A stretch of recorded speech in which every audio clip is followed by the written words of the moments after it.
Morning everyone, welcome to my new hammer build. Right here, it's partially done. As you can see, it's a version of Roy Adams' Hardy Hammer. Taking a little bit different direction. Again, I had some materials that I wanted to use that I had, and thought it would work just as well. Had a bunch in inch and a quarter, inch and 3/4 square tubing. I had an old John Deere hydraulic cylinder which I used for the ram. I had a old blind flange got from a junkyard that I cut up into a cam. Of course we had to buy the bearings, bought the pulley, bought the shaft, but one of the unique features is I bought a couple of 2-inch lock rings and welded them in here to serve as my guides. So I'm going to put a grease zerk in here in each one of these to allow for that to maintain lubrication. But anyway, I thought I'd do a quick walk around on this for now. This is part one. Not exactly sure if I'm going to put it on an anvil or not, or make a specific anvil just for this and kind of use it as a standalone hammer rather than mount it on an anvil, but we'll see. I'll give you a closer look.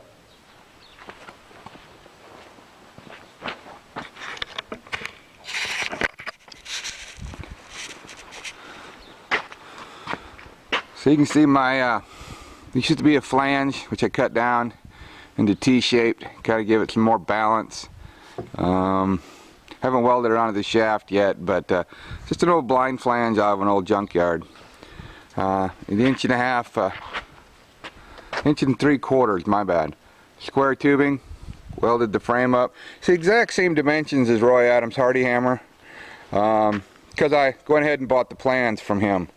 Again, sometimes I do things my own way, but I really appreciate Roy putting out the plans. Went ahead and bought the plans, paid for them.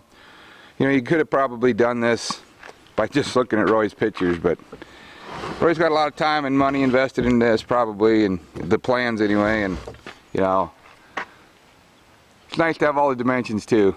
Otherwise, you're always guessing. Right there, you can see the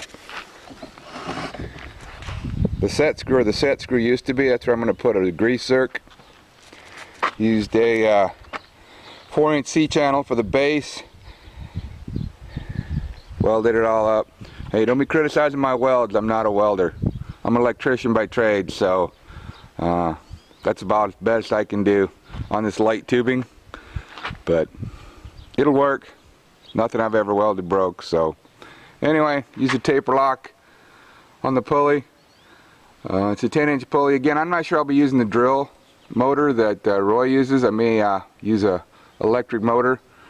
Again, electrician, I know how to wire them up, reduce their speeds, reverse them.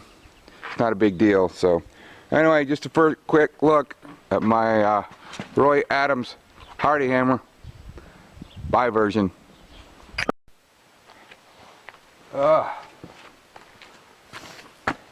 This is where I'm at so far. My power hammer project I'm working on. Again, a variation of Roy Adams' Hardy Hammer. Just didn't want to tie up an anvil for that, so I put it on its own stand. I'd started working on one of Roy Adams' beam hammer in metal, but you know, it's just going to take up too much of the shop. I don't have a real big shop to start with, so I decided to go with the Hardy Hammer. Well, then it's like, then I didn't want to tie up an anvil, so decided to build its own stand. Of course, you can see it's much shorter, the whole thing here. Let me do a walk around.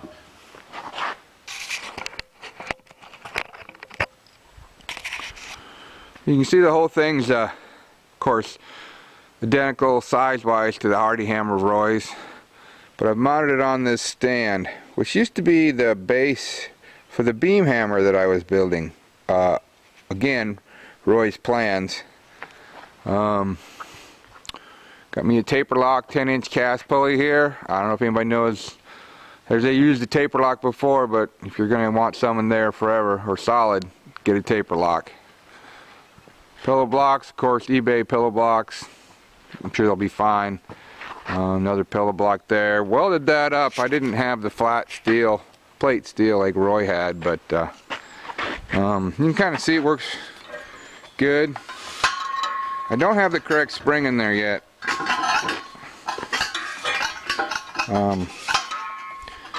So that's on order from eBay. I did cut, when I made the cam or the crank, I did take that flange and cut it so it's got a little more balance. We'll see if it actually does any good. Again, just a quick view of my modified Hardy hammer. I think this will work for me just fine. I work everything, well, inch stock or less. Inch is a rarity for me. So get it all painted up and get it mounted to the floor so it doesn't shake around too much. Wire up the motor. I think I'm going to go with a regular electric motor because I got probably a 8-to-1 reduction on my belt system. So. Okay, quick update on the FrankenHardy Hammer. Got the motor mounted temporarily. Had to put a bigger pulley on it. Got a temporary spring in here, which is almost shit already. I got the new one on order. Pounds up hell of a lot harder than the other hammer I built. So give you a real quick demonstration here. Show you what it looks like.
A little closer on the updates.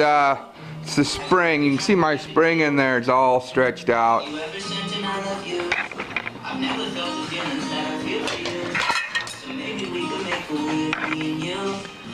So anyway, that's just a spring off an old trampoline. Temporarily have my old drill motor from my old hammer that I built. Temporarily mounted. Had to up the pulley to 6-inch. Driver, still the 10-inch driven. As you can see, I remounted the whole thing on its own stand, which I really like a lot better. I didn't like tying up a anvil for this.